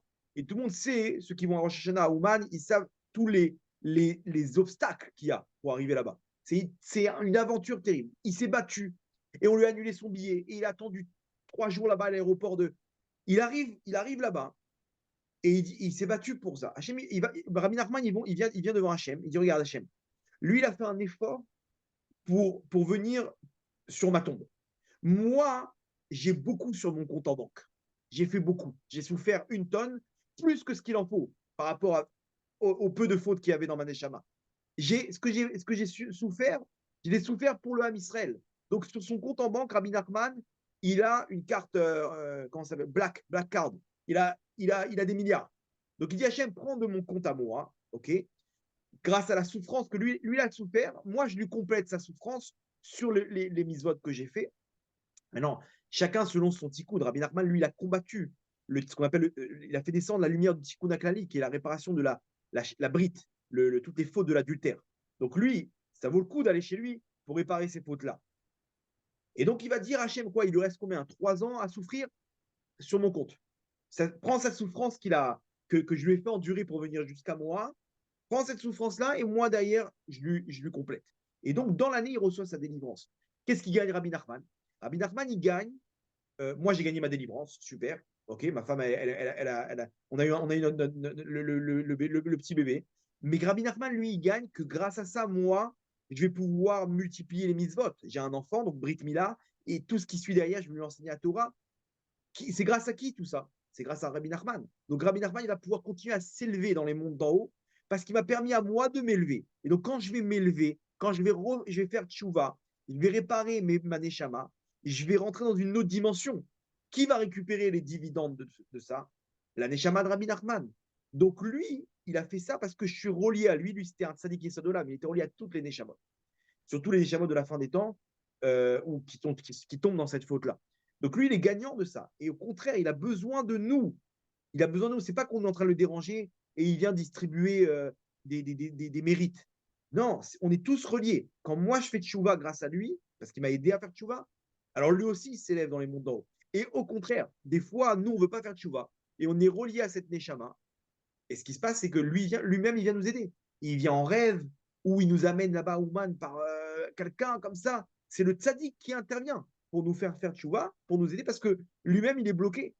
Maintenant, nous-mêmes, on a des neshamot qui sont en dessous de nous. OK? Notre famille, etc. S'il y en a un qui n'arrive pas à s'élever, un de nos frères ou un de notre source de neshama, qui est peut-être même à Paris, qui habite à Paris, qui n'a aucun rapport avec eux, et bien à ce moment-là, nous aussi, on est bloqué. Des fois, ça arrive qu'on se lève un matin et on n'a pas les nerfs, on n'a pas l'humeur, parce que dans notre shoresh neshama, dans notre source de neshama, il y en a un à Paris qui a fauté avec une femme, et donc tout l'embranchement, il a été alourdi. Ou l'inverse, il y en a qui a fait une mitzvah énorme, en cachette, il a fait descendre une lumière incroyable sur lui, et sur toutes les neshamot qui sont reliées à lui, et d'un coup on se lève avec une lumière, c'est parce qu'on est tous reliés. Donc, ça veut dire, en gros, parce que c'est quand même très puissant, c'est-à-dire que quand, par exemple, il y a un appel à Rosh Hashanah, à tout le Ham Israël, en fait, c'est l'appel, il est à tout le Ham Israël de venir au moins une fois sur le kever de Rabbeinu à Rosh Hashanah et de donner la tzedaka et de faire le tikkun akali, c'est une façon de réenfiler au final les neshamot qui sont éloignés, de les rassembler, donc de faire un kibbutz et de commencer à réactiver leur réparation au final. Ouais, exactement. Et lui, Rabbi Nachman, il attend ça avec impatience. Si on vient sur place, alors on peut faire ça aussi en étudiant sa Torah, etc. Mais là, le but comment dire, de la tombe d'un tzaddik, c'est d'arriver avec tous les efforts que j'ai fait pour arriver jusqu'à lui. Il va se servir de ces efforts-là comme tremplin avec ces efforts que lui, il a fournis dans ce monde-là pour, pour faire un effet de levier. Et donc voilà, regarde tout ce qu'il a souffert maintenant. Prends mes efforts à moi aussi. Il devait quoi? Il avait encore 3 ans? Allez, c'est bon, on lui passe. Et comme ça, on entend toutes ces délivrances. On entend ces gens-là qui font tchouva dans l'année, alors qu'ils étaient loin d'Hachem. D'un coup, ils sont partis à Ouman. On les voit, une transformation. Ils ont surfé sur la vague de toute la lumière de Rabbi Nachman lorsqu'ils sont arrivés sur place. Alors, Raph, bon, je vous rappelle que vous pouvez poser des questions. C'est un cours interaction, donc n'hésitez pas à lever la petite main en bas réaction pour pouvoir poser vos questions. Ça ne répond pas à la question que je vous ai posée, Arabe, qui est de dire que dans quel corps on reviendrait. Est-ce que justement le corps de Triatamétim est le même type de corps qu'on a aujourd'hui? Ou est-ce que ce serait un corps beaucoup plus affiné qui réunirait tous les corps qu'on a traversés et qui referait, comme tu l'as dit, une recomposition de tous les corps qu'on aurait pu avoir avec toutes les étincelles qu'on a récupérées pour avoir un nouveau corps pour Triatamétim? Alors voilà, il y a plusieurs avis. Le premier avis, c'est ce que j'ai essayé de dire tout à l'heure, qu'en fait, tous les corps, ils vont se relever. Tout celui qui a commencé à réparer ne serait-ce qu'un peu d'étincelle qu'il a reçu dans son corps, il va se réveiller. Et même si, en fait, on aura les mêmes étincelles qu'on a reçues, on a hérité d'un autre corps que lui, il n'avait pas à réparer, et ben ces deux corps-là, ils vont se réveiller, même si les étincelles, elles se trouvent et chez moi et chez lui. Les deux fichiers ils ont été copiés-collés. Ça ne va pas être contradictoire. Celui qui a commencé à réparer un peu sa neshama, dans ce corps, il va se réveiller. D'un autre côté, on a un avis qui nous dit, comme tu dis maintenant, que non, le corps qui a le plus réparé, c'est lui qui va se réveiller. Et lui, il va récupérer toutes les étincelles. C'est-à-dire qu'il faut un représentant, OK, un représentant, et ils vont, comment dire, ils vont récupérer tous les étincelles c'est celui qui a le plus mérité, parce que lui, il s'est fighté, il s'est massacré, et donc il a réussi plus que les autres. Donc il va se réveiller et il va récupérer toutes les autres étincelles, et les autres corps ne vont pas se réveiller. Bien entendu, on n'aura pas ce sentiment de dire ah non, il est où telle personne, mon proche, etc. On sera tous reliés à Hachem et on va comprendre qu'à travers lui, il y a toutes les Neshamot. Ça sera un lien de Neshamot. Ce ne sera pas un lien corporel comme on a aujourd'hui, familial. On va arriver à une compréhension. Parce que là, on se dit attends, mais quoi peut-être que je ne vais pas retrouver ma femme, mes enfants, comment ça va se passer peut-être que je ne vais pas bréver. Non, non. On aura tous notre conscience qu'on a actuellement, mais dans quel Kéli, ça c'est. Cet avis-là, il dit que ça dépend de celui qui a le plus bosser dans ce monde-là. Alors, je me rappelle aussi dans Shara Gilgulim, il y a un passage qui dit justement que on peut se retrouver avec une parcelle d'âme dans le Père et une parcelle d'âme dans le Fils. Et en fait, le Fils et le Père se retrouvent avec le même tikkun. C'est-à-dire, ils ont la même réparation à faire. Et en fait, celui entre le Père et le Fils qui fait la réparation le plus vite, il vient absorber au final la parcelle qui est dans celui du Père ou du Fils. C'est comme s'il y avait une course entre le Père et le Fils pour la réparation. Et l'un va annuler l'autre. Je ne sais pas si tu as étudié ça. Ouais, ouais, il y a un truc comme ça. Et généralement on voit ça aussi quand le père il quitte ce monde-là. Lui, il a une partie de l'étincelle qui doit travailler, mais quand il trouve sa réparation en haut, généralement, les enfants, ils font tchouva. Vous connaissez ça que d'un coup, il y a quelqu'un qui il a perdu son. Quand quelqu'un il met une kippa pour la première fois en Israël, on lui dit que tu as perdu un proche. Pourquoi? Généralement, c'est comme ça. Quand quelqu'un il perd un proche, généralement, il se rapproche d'Hachem. En fait, selon les règles de la Kabbalah, pourquoi? Parce que, comme tu as dit, le père et le fils, ils travaillent sur le même point, sur la même étincelle. OK? Et donc, généralement, ils arrivent à faire ensemble le truc. Non, le père, des fois, il n'a pas terminé le travail de son étincelle. OK? Et au contraire, il fautait. Il n'était pas dans la Torah ou les mitzvot. Quand il quitte ce monde, il retrouve la réparation de sa neshama au Geinam ou au Kafakela. Là-bas, il répare les dommages qu'il a fait dans sa neshama. Et donc, il y a une influence. Donc, il répare un peu le côté de l'étincelle qu'il aurait dû réparer dans ce monde-là. Et donc, l'enfant qui était tout seul, enfin, à travailler tout seul, d'un coup, on lui allège son travail. Et d'un coup, il peut faire tchouva. Il peut se rapprocher d'Hachem. Il peut ressentir cette proximité. Mais c'est vrai qu'il y a ce côté que les deux, ils travaillent sur la même étincelle. Mieux que ça, c'est que des fois, nous, on récupère des étincelles de gens qui ne veulent pas travailler. Quand on dit Kol Israël et Eshlaim Chelek le Olam Haba, chaque personne d'Israël, il a une part dans le monde futur. Et après, on nous dit, bah, attention, il y en a qui n'ont pas de part dans le monde futur. C'est-à-dire qu'en potentiel, on a tous une part. Mais il y en a qui n'ont rien fait. Donc, il se peut que des fois, on redistribue leur part à des gens de leur Shoresh Neshama, de leur source spirituelle. Alors, parce que tu as ouvert la porte des incarnations. Alors j'y vais. Ouais, ouais. Mais la question aussi qu'on peut se poser, c'est que justement, on a des enfants. Donc, les enfants qu'on a, on sait ils seront pas forcément du même Shoresh Neshama que nous. C'est-à-dire, on peut être une même famille et qu'on peut avoir dans cette même famille 5-6 enfants qui viennent de types de Neshama qui sont différents du père et de la mère. Donc, ça vient en plus embrouiller parce que on se dirait, bah alors, j'ai un enfant, mon enfant, il est dans ma lignée de Neshama, ce qui serait dans la logique puisqu'il vient perpétuer ma réparation. Mais cet enfant-là, il peut y avoir une Neshama qui est complètement différente de la famille. Et en même temps, on peut être relié à une famille de Neshama qui n'a rien à voir avec notre famille corporelle. Comment on peut rétablir un peu, enfin, essayer de comprendre tout ça, si tu as eu un peu accès à ça? Ouais, en fait, les Neshamot, elles se trouvent dans un endroit qui s'appelle le Mertzav Neshamot, ok, dans le ventre de la Malchoute. Le ventre de la Malchoute, et elles sont en attente pour descendre dans ce monde-là. Quand un homme et une femme ils s'unissent, ils vont faire descendre une catégorie de Neshamot. De quoi ça dépend? Ça dépend de deux choses. Ça dépend du temps auquel a lieu cette union. Ok. Donc il y a 4 niveaux. Il y a la semaine avant Chatzot Laïla. Chatzot Laïla, c'est à peu près 11h40 aujourd'hui. Ok. C'est aux alentours de minuit. Ça dépend de l'hiver, l'été, c'est aux alentours de minuit. Il y a en fait dans les mondes, dans la nuit, la première partie de la nuit, elle appartient aux forces du mal. La seconde partie de la nuit, elle a une tendance des forces du bien. Donc, on a maintenant dans la journée, le matin, c'est les forces du bien. L'après-midi, c'est aussi une tendance des forces du mal. On nous dit comme ça, la semaine, ça a une tendance force du mal. Le Shabbat, c'est les forces du bien. Si l'union, elle est faite dans la semaine avant Chatzot, Laïla, de la nuit, donc de minuit, on va pouvoir tirer des Neshamot qui appartiennent à une catégorie de Neshamot qui est la plus basse. Généralement, c'est des Neshamot qui ont une tendance beaucoup plus matérialiste. Ils sont beaucoup plus attirés par le côté matériel que le côté spirituel. Alors, Yetzerara, leur mauvais penchant, il est beaucoup plus important. Après, on a l'union qui va être faite après Chatzot. Après Chatzot, dans la semaine, c'est la deuxième catégorie. Troisième catégorie, c'est le Shabbat avant Chatzot. Et la quatrième catégorie, c'est le Shabbat après Chatzot. Bien entendu, si la femme elle a son mikvé, son bain rituel, et que ça tombe la semaine, ça a la même valeur que Shabbat. Après, ça dépend si c'est avant Chatzot ou après Chatzot. Les Neshamot d'après Chatzot, c'est des Neshamot qui ont une tendance de Hatzilut. C'est le plus haut niveau. Le plus haut niveau dans les mondes d'en haut, c'est des Neshamot qui ont une tendance aussi nouvelle à l'intérieur d'elles, dans des étincelles nouvelles, et que leur mauvais penchant, il est très faible. Ils sont généralement pas attirés par, pas des coureurs de jupons, par la nourriture. Ils ont une noblesse d'esprit, ok, des midotes, ces gens qui arrivent à se contrôler. Ils ont naturellement une tendance, comment dire, spirituelle très très développée.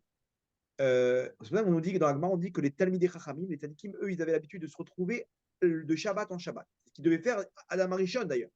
Très bien. Ça, c'est la première. Donc, les Neshamot qu'on va débloquer, elles dépendent du temps. Maintenant, à côté de ça aussi, on a de comment l'union il est fait. La Neshama, elle peut avoir un dommage dans. Donc, moi, je vais tirer une Neshama. Maintenant, la Neshama, elle va avoir ce qu'on appelle un tselem, un habit spirituel. L'habit spirituel, il va être créé selon la relation. Si c'est une relation animale, ok, donc je ne vais pas rentrer dans les détails, mais il y a plusieurs. Il faut que la femme elle aille au mikvé. Si elle est nida, elle a une. Donc l'habit spirituel, il va être impur de l'enfant. Il y a plusieurs niveaux. Maintenant, pire que ça, il se peut que s'il s'est fait animal, il se peut que c'est des Neshamot de Amalek ou du Erev Rav qui vont descendre. C'est-à-dire que c'est aucun rapport avec la personne. C'est pour ça, des fois, on voit un tzaddik qui a fait descendre peut-être une Neshama de Erev Rav. On dit comme ça sur Rabbi Noam Elimelech Melizantz que lui, il a vu que dans sa descendance, il a vu qu'il allait avoir des Neshamot du Erev Rav. Ok, les Erev Rav, ceux qui ont fait fauter le Ham Israël, c'est des Neshamot qui sont complètement, comment dire, endommagés sur le plan spirituel. Il a vu ça, il a dit, moi, je ne veux pas du tout que chez moi, il y ait cette notion de Admour, qu'il y a le Rav et son fils, il reprend la suite, et que tout tourne autour du Rav, du Tzadik. Je ne veux pas du tout. Mon fils, il n'a aucune valeur à mes yeux, parce qu'il savait que plus tard, il allait avoir un Tzadik que tout le monde allait servir, qui allait avoir une Neshama du Erev Rav. Donc, il n'a pas voulu du tout faire ça. Rizkia ou Améler aussi, on a parlé de ses enfants qui étaient là, et le Harizan nous dévoile que sa femme, elle a eu des mauvaises pensées au moment de l'union. Ok. Et donc, c'est pour ça qu'il a fait descendre ces Neshamot là. Donc, on voit qu'on peut faire descendre des Neshamot qui ne sont pas du tout reliés à ma Neshama. Pourquoi ça vient chez telle personne ou pas? Parce que ça va l'aider à réparer sa Neshama à lui et une Neshama qui n'est pas du tout de sa famille de Neshamot. D'un autre côté, on a des gens de comment dire, cet endroit où descendent les Neshamot qui font partie de mon Shoresh Neshama, mais que je ne vais pas réussir à faire descendre dans ma famille. Elles vont se retrouver dans une autre famille. Et techniquement, c'est des gens, alors c'est marrant parce que c'est vous des gens qui sont hyper proches de moi, c'est-à-dire des gens que, vous connaissez ces gens-là qu'au bout de de 15 ans. Je ne les ai pas vus, je les retrouve et on est très, très proches. Il y a tout de suite il n'y a pas de gêne, il n'y a pas de, comme des frères, comme des frères. Des fois, dans ma famille, il y a des frères qui peuvent pas se voir, qui sont aucun rapport.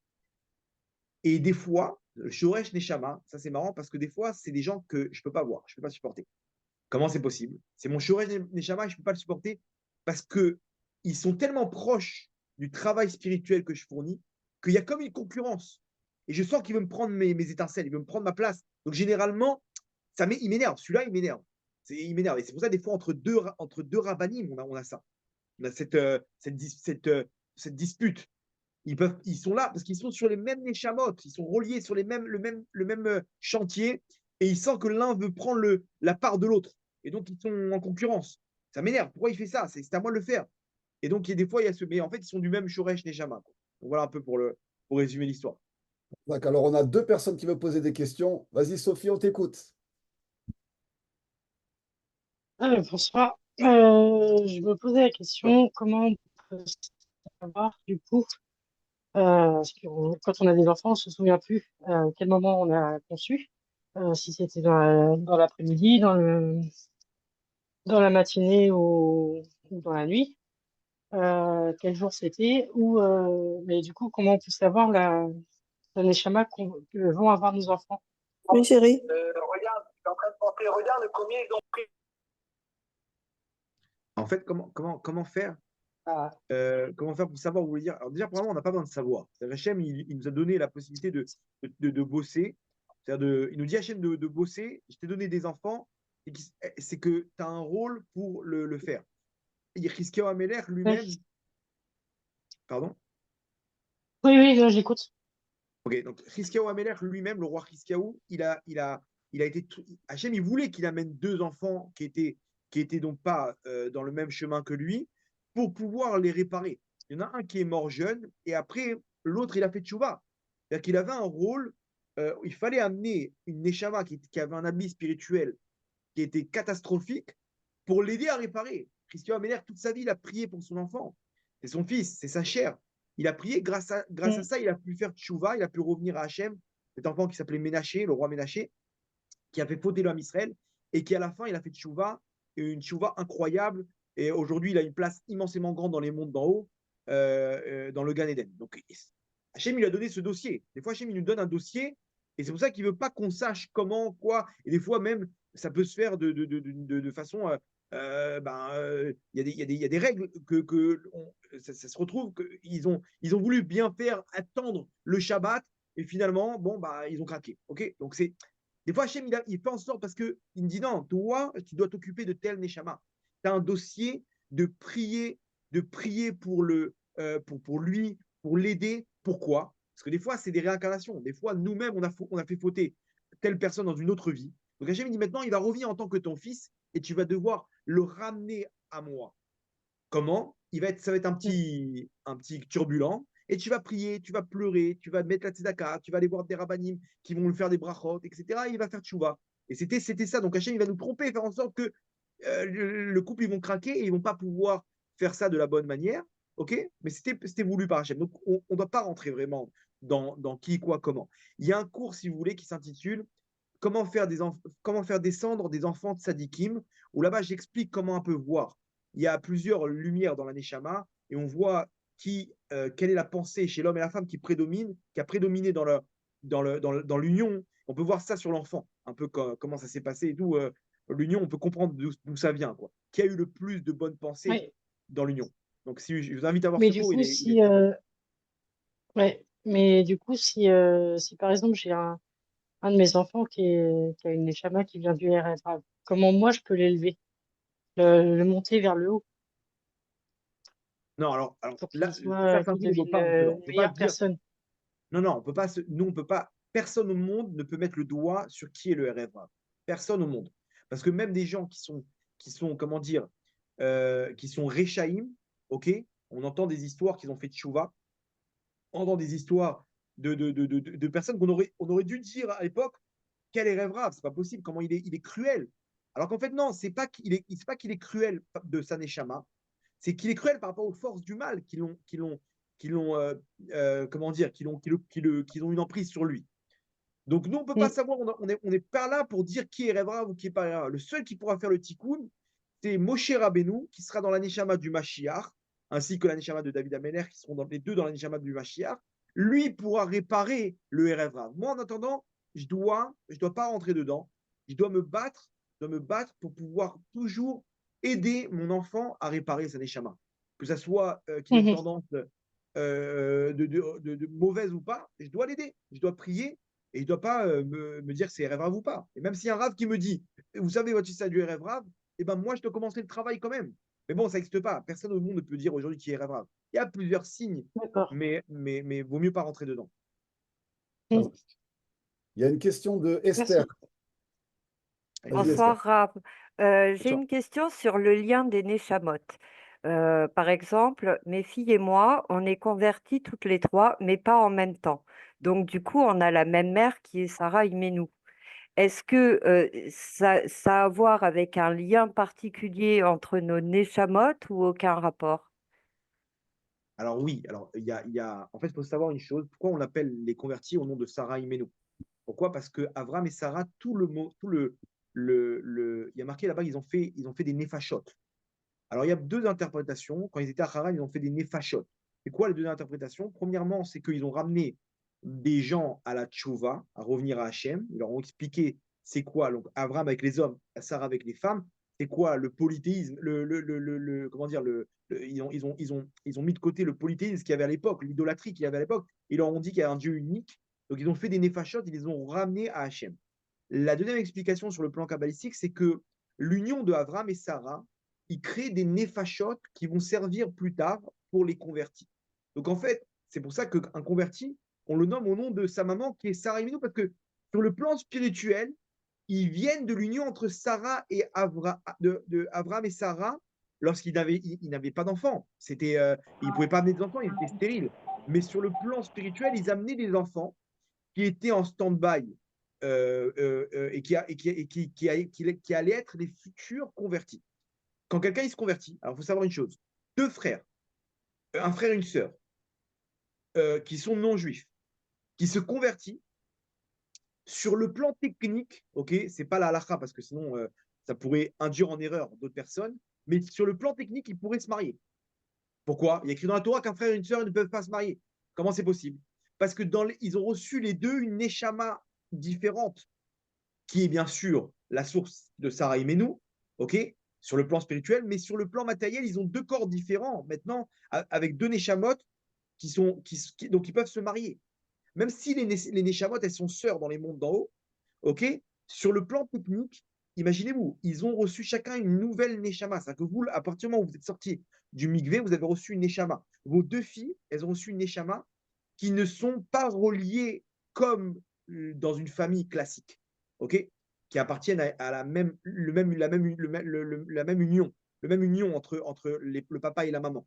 Et donc, ils pourraient se marier sur le plan technique. Ce frère et cette sœur-là, qui étaient frères et sœurs dans le monde Goy, quand ils se convertissent, ils pourraient se marier parce que dans leur neshama, ils sont pas frères et sœurs classiques comme on connaît dans la famille, mais dans leur source, effectivement, ils ont la même source, ok, qui est plus lointaine, celle de Sarah Imenu.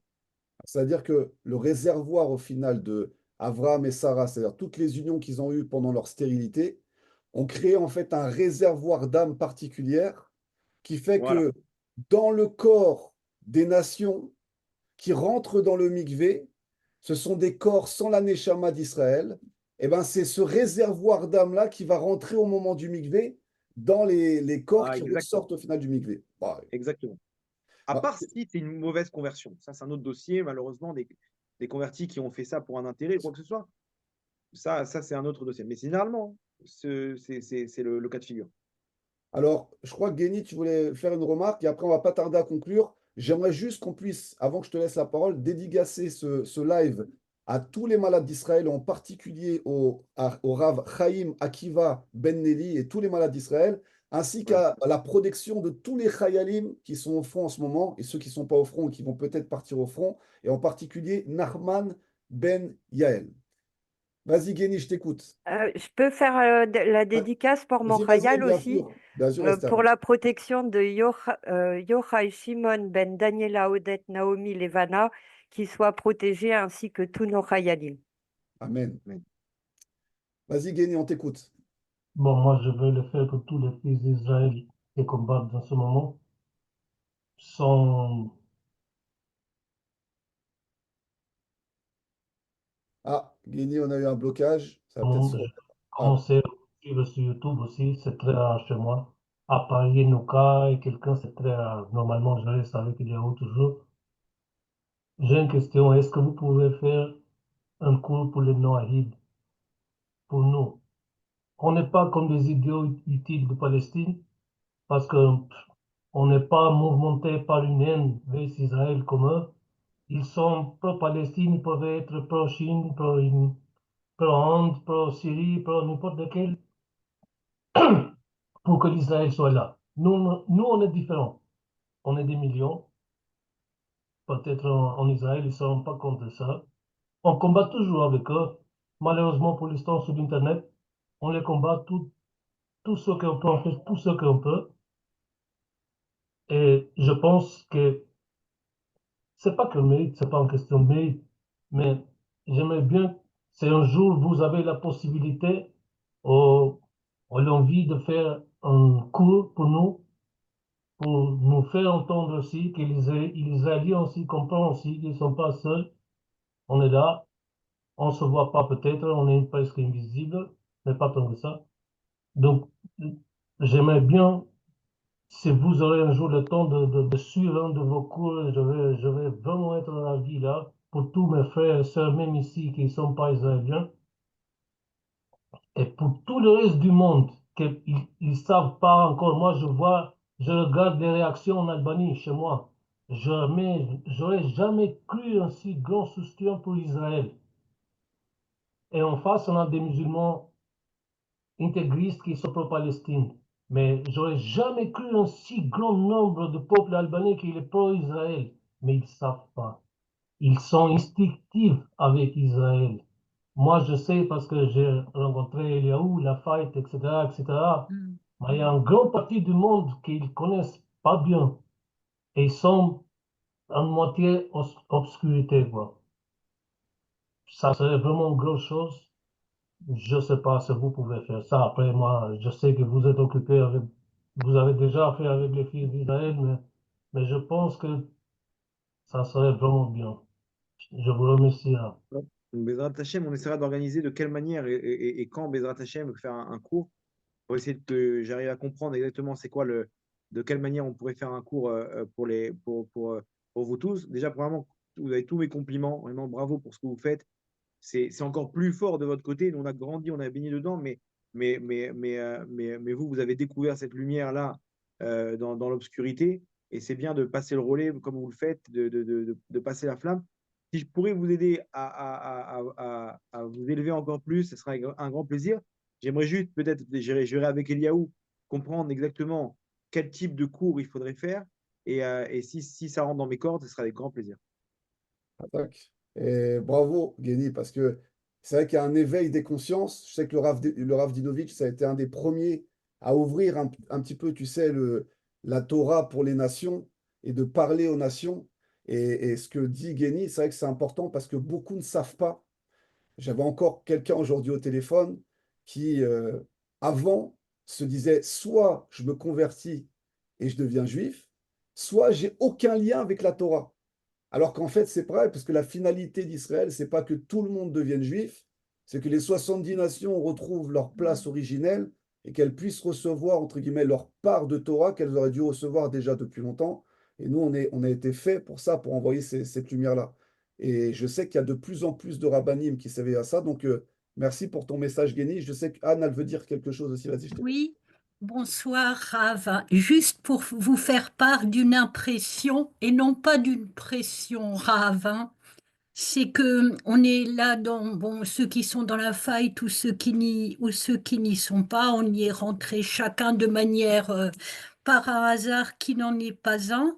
Et c'est vrai que pour beaucoup, le Rav Dinovitch avait ouvert la faille. Et quand le Rav Dinovitch a rencontré ses ennuis de santé, je me disais, mais il nous aura permis, à nous, à d'autres, mais particulièrement aux non-juifs, hein, enfin là je parle pour les Bnei Noir et autres, d'accéder à quelque chose à quoi, je dois dire, enfin, on n'aurait jamais accédé. Et quand il a eu ces soucis de santé, euh, et, et, et que Eliaou, je vous suis depuis 2 ans sur ce que vous faites par les vidéos.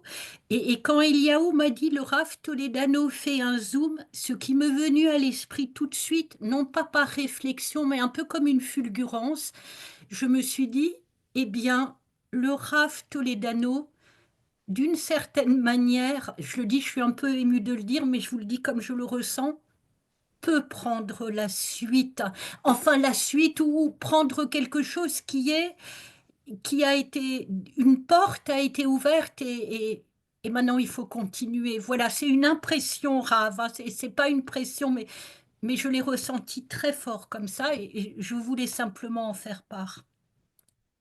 Ah bah c'est gentil, vraiment, c'est touchant de penser à moi je pense pas que je puisse rentrer dans la place immense qu'avait le Rav Dinovic, mais peut-être commencer avec ce cours et on voit ce que ça mène, où est-ce que ça mène, et peut-être que si je peux donner un petit peu de ma lumière, ce serait avec grand plaisir. En tout cas, merci pour les encouragements et pour votre attention. Donc là, merci beaucoup, Araf, parce que déjà, on a pu ouvrir un peu, même on aurait même survolé d'extrêmement loin Etzraïm, mais on aurait un peu survolé Shara Gilgoulim.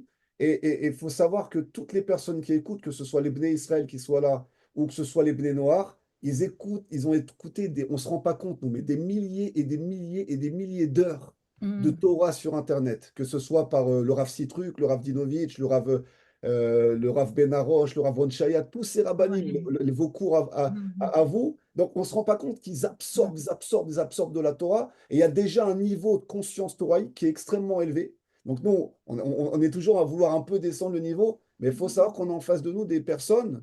Et moi, j'ai été le premier, parce que je me suis beaucoup nourri aussi de la Torah sur Internet, et heureusement qu'elle était là. On est dans des yeshivas, des yeshivot géantes qui s'étendent sur toute la toile. Et l'enseignement, il est en train de traverser le monde, même dans des endroits raves où je pense même pas que tu aurais pensé que ça aurait pu aller jusqu'à là-bas. Et c'est ça la force d'Internet. Je pense que le rabbi aussi, Lubavitch, l'avait compris. Il avait visualisé ça aussi, qu'il y aurait des chaliards numériques. D'accord? Et voilà, et vous faites partie d'un de ces chaliards numériques et aussi physiques qui permettent justement la diffusion, la contribution de la lumière de la Torah partout dans le monde. Bezrat Hashem. Merci beaucoup pour cet Merci échange. Rav, merci Toda beaucoup. rabba. Merci Eliaou. Et en espérant de pouvoir remettre ça sur d'autres sujets, avec grand plaisir. Merci beaucoup, Rav. Merci, Eliaou. Merci à tous, à toutes. Merci à Au revoir. tous. Bonne soirée. Bye. Shabbat shalom. Merci.